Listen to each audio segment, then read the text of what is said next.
Y muy buenos días a todas y a todos. En primer lugar, me gustaría agradecer a la Sociedad Chilena de Parasitología por la oportunidad de poder organizar este simposium sobre biología de Trypanosoma cruzi. Y luego entonces voy a hacer mi presentación que versa acerca de las estrategias biológicas y de proteómica para el estudio de la virulencia de Trypanosoma cruzi. Trypanosoma cruzi entonces es un protozoo flagelado que infecta a células nucleadas de animales de sangre caliente, incluido el hombre, y cuando el parásito infecta a las personas, inicialmente va a producir una fase aguda, de la cual la mayoría, el 90% de los casos es asintomática, sobre el 5 al 10% de las personas hacen formas sintomáticas, y dentro de estas personas que hacen formas sintomáticas de la fase aguda, el 5 al 10% muere, ¿cierto? Sin embargo, la mayor parte de ellas, el 90%, supera esta fase aguda y todas las personas que superan la fase aguda, ya sea asintomática o asintomática, van a caer en lo que llamamos una forma indeterminada, que se va a desarrollar en el transcurso del tiempo, y un porcentaje mayoritario de estas personas mueren de cualquier otra cosa, pero no de enfermedad de Chagas. Sin embargo, un 30 o un 40% de ellos van a desarrollar lo que llamamos las fases crónicas de la infección, que se caracterizan por afecciones cardíacas y afecciones digestivas, afecciones cardíacas como la miocarditis chagásica, y afecciones digestivas como las megaformaciones, fundamentalmente el megacolon y el megaesófago. Entonces, las preguntas centrales respecto a la virulencia son: ¿cómo se puede explicar que algunas personas hacen la forma crónica de la infección y otras son totalmente asintomáticas? ¿Cómo se puede explicar que algunas personas hacen cardiopatía chagásica, otras hacen las formas digestivas, otras hacen ambas formas y otras son completamente asintomáticas, ¿cierto? Y de la misma manera, ¿cómo podemos explicar que algunas cepas de Trypanosoma cruzi o algunos clones de Trypanosoma cruzi pueden infectar y matar al ratón, mientras que otras no lo hacen? ¿Qué hace la diferencia, cierto? Entonces, desde el punto de vista de la virulencia, existe en Trypanosoma cruzi o existen otros patógenos, lo que denominamos factores de virulencia, muchos de los cuales han sido ya descritos. Entonces, cuando uno ve lo que ocurre cuando un tripanosoma infecta una célula fagocítica, ya sea no activada o activada, las mieloperoxidasas y las tripanoredoxinas van a proteger al parásito frente al ataque del peróxido de las células no activadas, y van a proteger al parásito frente al ataque del óxido de nitrógeno en fagocitos activados, ¿cierto? Y cuando el parásito sale a circular en la sangre y se enfrenta al sistema inmune y al sistema del complemento, va a ser capaz de expresar proteínas reguladoras del complemento que lo protegen frente a la activación de la lisis por la vía clásica o la vía alterna del complemento, o la proteína CRIT que lo protege de la activación de la vía de las lectinas. La crucipaína va a ser capaz de activar anticuerpos, la prolinrasemasa va a ser capaz de inducir activación policlonal de linfocitos B, y la transalidasa va a ser capaz de desalidar CD43, inactivando a los linfocitos CD8 positivos. TC52 va a inhibir también la expresión de interleucina 12 por linfocitos T. Es decir, hay una playa de factores de virulencia que van a operar a nivel sanguíneo, y cuando el parásito invade, el parásito va a disponer de oligopeptidasa B para generar el agonista de calcio que genera niveles de inositol trifosfato que viaja al retículo, a- induce la liberación de calcio y la movilización del lisosoma, que va a favorecer la invasión. Del mismo modo, crucipaína actúa sobre receptores BR2, produciendo bradykinin y facilitando la invasión, y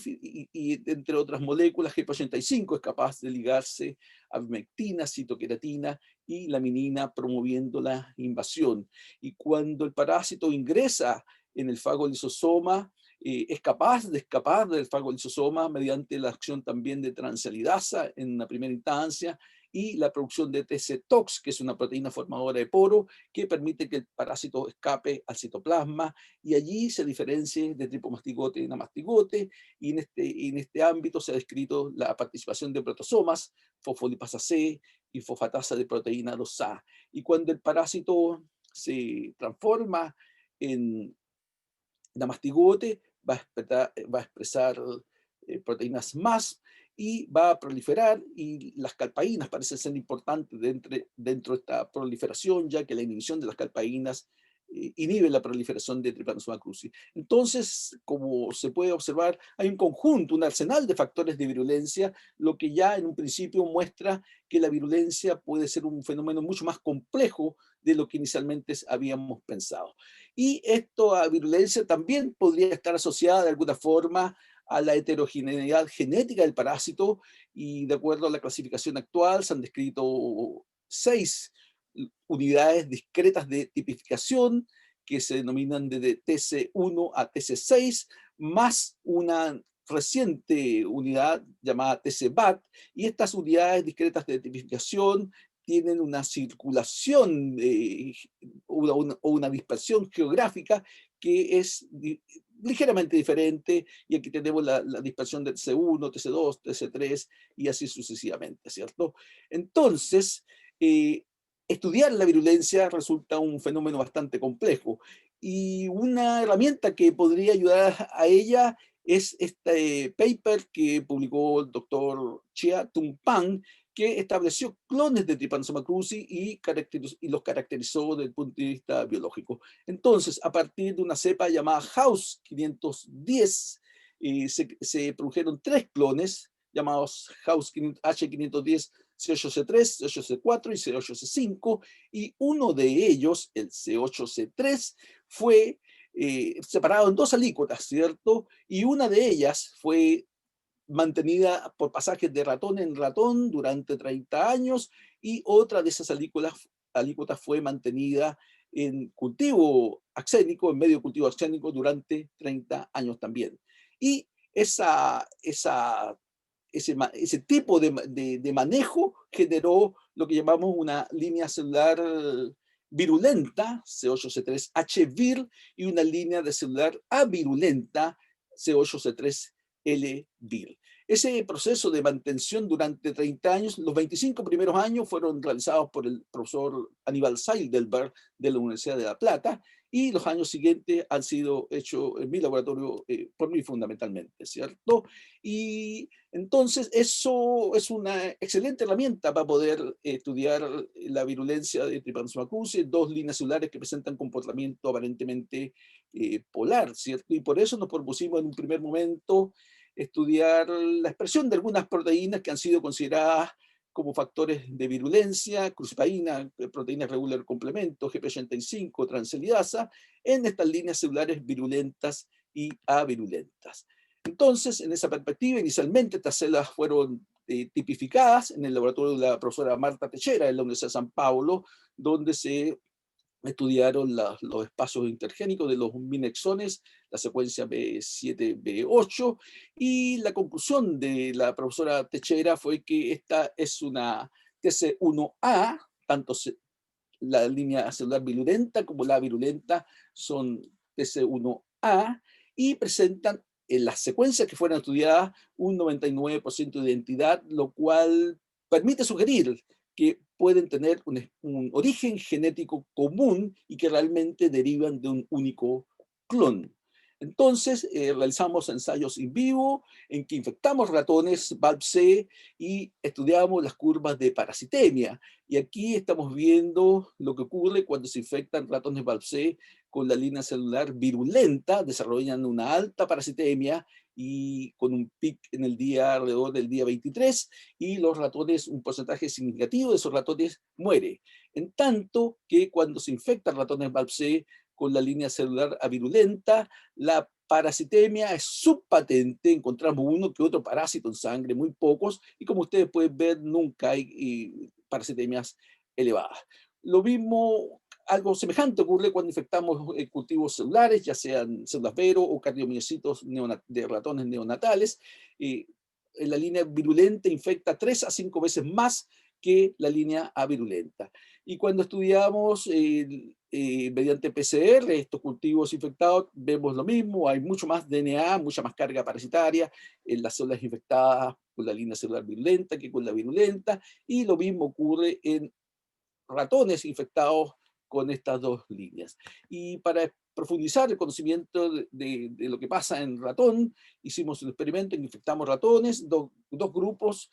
unos fueron sacrificados a los 20 días en fase aguda y otro a los 60 días fase crónica, y se estudió la carga parasitaria en corazón, pulmón, músculo e hígado, y vemos en todos los casos que en la fase aguda hay una mayor carga parasitaria en, de, en los ratones infectados, en los corazones de los ratones infectados con la línea celular virulenta Chevir, que en los corazones de los ratones infectados con la línea celular avirulenta L-Vir. Y lo mismo ocurre en la fase crónica en menor medida, pero hay una mayor carga parasitaria en los ratones crónicos infectados por H-Vir que en los ratones crónicos infectados por L-Vir. Y esos datos son más o menos semejantes a lo que podemos observar cuando se estudian los pulmones infectados, cuando se estudió el músculo infectado y cuando se estudió el hígado infectado, ¿cierto? Entonces, partimos para estudiar lo que pasaba con moléculas específicas, un estudio sobre la crucipaína, hicimos infección en cultivo de células Vero con parásitos tratados y no tratados con D64B. Entonces, en negro tenemos lo que pasa con la infección de la línea celular virulenta, en blanco lo que pasa con la línea celular avirulenta, y vemos que este es el control, ¿cierto? Y a medida que aumentan las concentraciones de 64D, un inhibidor de cisteínoproteinasas, disminuye la infección del parásito en el cultivo celular. Y lo mismo, pero en menor medida, también ocurre con la línea celular avirulenta. Y un experimento semejante fue realizado con, en vez de usar inhibidor, utilizamos anticuerpos, anticrucipaína, y aquí tenemos el control, lo que pasa en la infección cuando no se utilizan anticuerpos con la línea celular virulenta y virulenta, y cuando los parásitos fueron preincubados con anticuerpos policlonales contra crucipaína, vemos que hay una dramática reducción en la infectividad, y tanto en la línea celular virulenta como en la virulenta, sugiriendo el papel de la crucipaína en este caso en la infección, ¿cierto? Y lo mismo ocurre, aquí tenemos geles bidimensionales de la línea celular virulenta y virulenta, en que hay más crucipaína en la línea celular virulenta que en la virulenta, y esto se correlaciona con los estudios de actividad enzimática, en que usamos péptidos fluorogénicos, dipéptidos, ¿cierto? En que los epimastigotes de la línea celular virulenta tienen más actividad enzimática que los epimastigotes de la línea celular avirulenta, y cuando estudiamos el tripomastigote tienen menor actividad en general, pero también hay más actividad en los tripomastigotes virulentos que los avirulentos, y también aparentemente la crucipaína está relacionada con la metaciclogénesis, ¿cierto? Hay metaciclogénesis de alrededor de un 60% en la línea celular virulenta, y cuando tratamos con ese 64 se reduce la metaciclogénesis en un 50% más o menos. Estudiamos lo que pasa con la transelidasa, y en este Western blot vemos que hay más transelidasa en la línea celular virulenta que en la virulenta. Estos son los controles de carga, y también hay más actividad enzimática de transelidasa en la línea celular virulenta que en la avirulenta. Y cuando vemos otros Western blot generales, vemos que también hay más proteína reguladora del complemento en la línea celular virulenta que en la virulenta, hay más TC85, que es esta que está acá, y hay más transalidasa, ya lo dijimos, y también hay más epitopos sialidados, ¿cierto? Entonces significa que en términos generales hay más factores de virulencia en la línea celular virulenta que en la avirulenta, en cantidad de expresión. Entonces hace algunos años publicamos este paper en que mostramos que la disminución de la crucipaína y de miembros de la familia de la transalidasa contribuye a una reducción en la virulencia de los tripomastigotes de Trypanosoma cruzi. ¿Qué fue hecho? Entonces, en este caso se infectaron ratones con la línea celular virulenta, un control, y con la línea celular virulenta tratada con el 64D, que es un inhibidor de crucipaína, y vimos entonces que había una reducción en la curvaparasitemia, hay menos parásitos en sangre, pero la infección no es abolida por la disminución de la crucipaína. Y en este segundo experimento lo que hicimos fue tratar aquí un control con ratones que fueron infectados con parásitos no tratados y ratones que fueron infectados con parásitos tratados con oligonucleótidos antisentidos contra proteína reguladora del complemento, aquí en gris, oligonucleótido antisentido contra transelidasa, aquí en rojo, y parásitos que fueron tratados con oligonucleótidos antisentido contra CRP, contra transelidasa y además con inhibidor S64D. Entonces vemos que en todos los casos, ¿cierto?, la parasitemia se reduce y cuando el parásito sufrió el triple de tratamiento, la parasitemia se reduce más, pero en ningún caso la parasitemia es abolida o el ratón resulta no infectado. Entonces, esto significa, ¿cierto?, que probablemente hay otros factores de virulencia que están relacionados con la virulencia, valga la redundancia, de Trypanosoma cruzi, y que el hecho de que la línea celular virulenta C8C3H-vir exprese más crucipaína, exprese más proteína reguladora del complemento, exprese más transelidasa y exprese más GP85 y por ende invada más y dé más altas parasitemias respecto de la línea celular virulenta que expresa menos estas proteínas, que invade menos y que da menos parasitemia, no permite explicar de manera en profundidad las bases moleculares de la virulencia de Trypanosoma cruzi. Entonces, en esta perspectiva, decidimos hacer un estudio de proteómica, este es nuestro espectrómetro de masa, ¿cierto? Y nuestros computadores que hacen los análisis informáticos. Y lo que se hizo, fundamentalmente, tomamos líneas tripomastigotes de la línea celular virulenta y de la línea celular avirulenta, fueron tratados por los procedimientos estándar, que implican, obviamente, la digestión con tripsina, la generación de péptidos, fueron sometidos a espectrometría de masas en triplicados, ¿cierto? Y los datos fueron analizados en el contexto de tres bases disponibles, que son las que están más curadas, ¿cierto? Que son la base de datos de DM28C, TCC y CL Brenner. En esa perspectiva, entonces, aquí mostramos los perfiles de ilusión de los péptidos en el cromatograma y fuimos capaces de encontrar 1547 proteínas, de las cuales 387 presentaron algún tipo de regulación positiva o negativa en VIR con respecto a VIR. Entonces, habían 174 proteínas que estuvieron reguladas positivamente o sobreexpresadas en la línea celular virulenta y 216 proteínas que estuvieron reguladas negativamente en la línea celular virulenta, ¿cierto? Y podemos ver, voy a resumir la figura, esta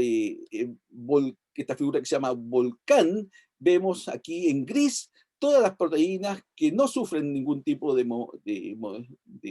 cambio de expresión, y a la izquierda, en azul, las proteínas que están reguladas negativamente, y a la derecha, en rojo, las proteínas que resultan reguladas positivamente o upregulated, ¿ya? Entonces, aquí tenemos un listado de las proteínas que son reguladas positivamente, 5,14 veces esta proteína ribosomal, esta miosina 4,80 como otras veces, etcétera, etcétera. Y aquí tenemos un listado de las proteínas que están reguladas negativamente, una prostaglandina F2 alfa, una piruvato fosfato diquinasa, etcétera, etcétera, ¿cierto? Aquí está el listado de las 20 proteínas que fueron más reguladas positivamente o negativamente. Entonces, partimos para hacer el análisis de Gene Ontology o GoTerm, que se llama. Quiero decir que este análisis de proteómica fue hecho en la modalidad de label free, ¿cierto? Y aquí estamos viendo en A lo que ocurre con los procesos biológicos, en B lo que ocurre con los componentes celulares, y en C lo que ocurre con los hallazgos moleculares. Entonces vemos que aquí se están listando las principales componentes que están alterados, y por ejemplo aquí dentro de los componentes, dentro de los procesos biológicos, hay una vía de procesos que se llama diseminación o transmisión de simbiontes por vectores, que está claramente sobreexpresado en la línea celular virulenta, en lo que se refiere a componentes celulares. Podemos ver que los ribosomas y proteínas ribosomales están claramente sobreexpresados, y en lo que se refiere a hallazgos moleculares, vemos que succinil transferasa y S-succinil transferasa son proteínas que están más sobreexpresadas en vir sobre vir, y esta es otra modalidad de presentar eso, y esta es otra modalidad en que las más pequeñas son las que están menos expresadas, las más grandes y las más oscuras son las que están más expresadas. Y lo mismo podemos ver acá con las proteínas que están reguladas negativamente en vir, ¿cierto? Entonces, lo que se refiere a los procesos biológicos, destacan los procesos metabólicos asociados a NAT-fosfato. En lo que se refiere a los componentes celulares, vemos que los que están más sobreexpresados son los glicosomas y peroxisomas, proteínas de glicosomas y de peroxisomas, y en lo que se refiere a, o sea, los que están regulados más negativamente, quiero decir, ¿cierto? Y los que están más regulados negativamente, en lo que se refiere a hallazgos moleculares, son la actividad de transferasa asociada a grupos aldehídos y cetónicos, ¿cierto? Y cuando el análisis se hizo mediante las bases MetaSeq and Keck, que MetaSeq que se orienta a la búsqueda de rutas enzimáticas, y Keck a la búsqueda de procesos metabólicos, vemos aquí en rojo las vías que están más sobreexpresadas o reguladas en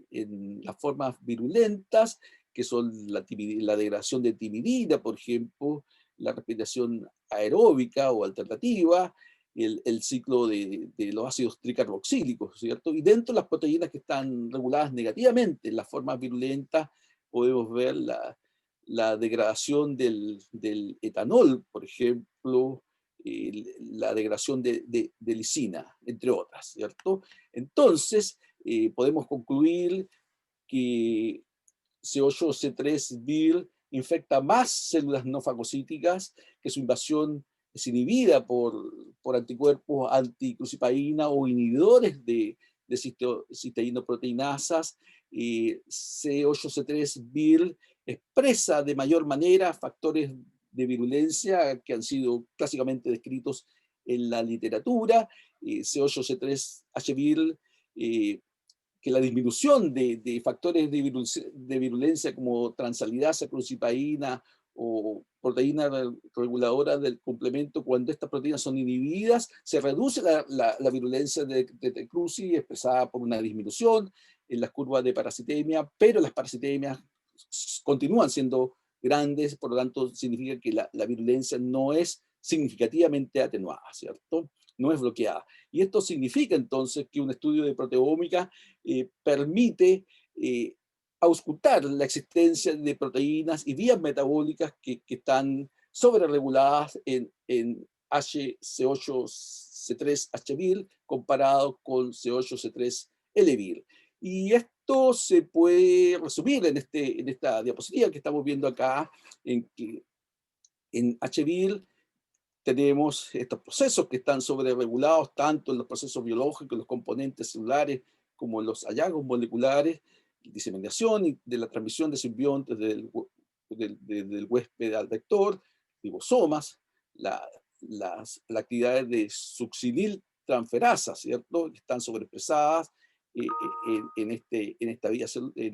estas formas del parásito, en tanto que en esta misma forma estas actividades están deprimidas o están sobreexpresadas en el EBIR, como son los procesos metabólicos asociados con NAT, fosfato, lo relacionado con lisosomas, la actividad transferasa de aldehídos y cetonas, y esto permite probablemente proponer o pensar que la virulencia de Trypanosoma cruzi es mucho más compleja de lo que pensábamos y que probablemente no está solamente asociada a la mayor o menor expresión de un determinado o un grupo de factores de virulencia, sino que está asociada a un genoma esencialmente virulento que codifica para componentes e integrantes de diferentes vías metabólicas cuya mayor expresión o su regulación negativa actúan como un balance de la virulencia. Entonces, probablemente si esto es verdad, esto trae un cambio en el paradigma de qué es lo que debemos entender por virulencia de Trypanosoma cruzi. Entonces, creo que esta es la presentación, el trabajo ha sido hecho, la parte proteómica ha sido realizada por Juan San Francisco, que es estudiante de doctorado, y la parte de PCR fundamentalmente por Constanza Astudillo, y tenemos colaboración internacional con la doctora Marta Techera, Anabel Marina del Centro Severo Ochoa de Madrid, España, y el profesor Leonard Foster de la Universidad de British Columbia. Muchas gracias, ¿cierto? Y estoy disponible para cualquier tipo de preguntas. Muchas gracias.